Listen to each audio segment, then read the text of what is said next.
Okay, I want to share this concept with you.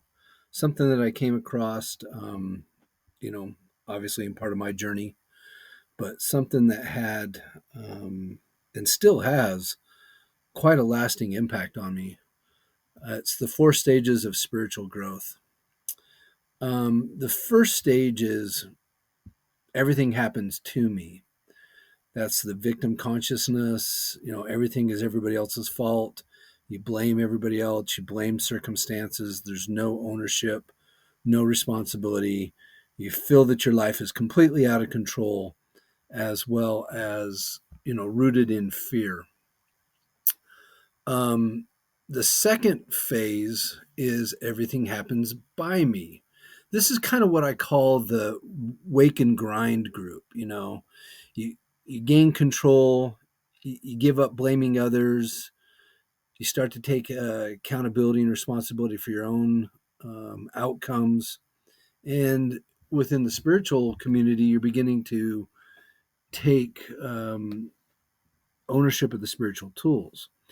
But again, it's the idea that everything happens by me. So you need to go out there, you need to grind, you need to hustle, you need to work 40, 60, 80 hours a week, sacrifice, sacrifice, sacrifice, and nothing is ever enough, which is some of the problems that I see with quadrant two by me.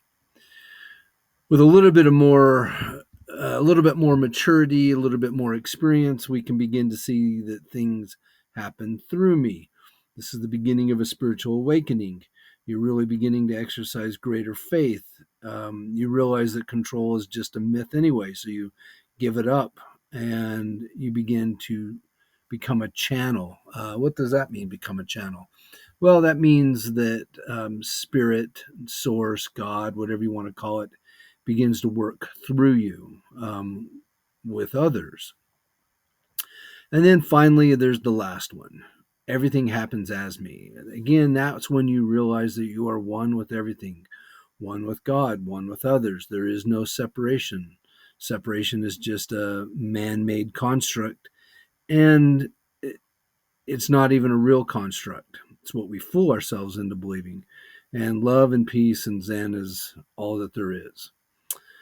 The funny thing here, though, the kicker is that regardless of whether you're in one, two, or three, four is always operating in the background, and that's the reality.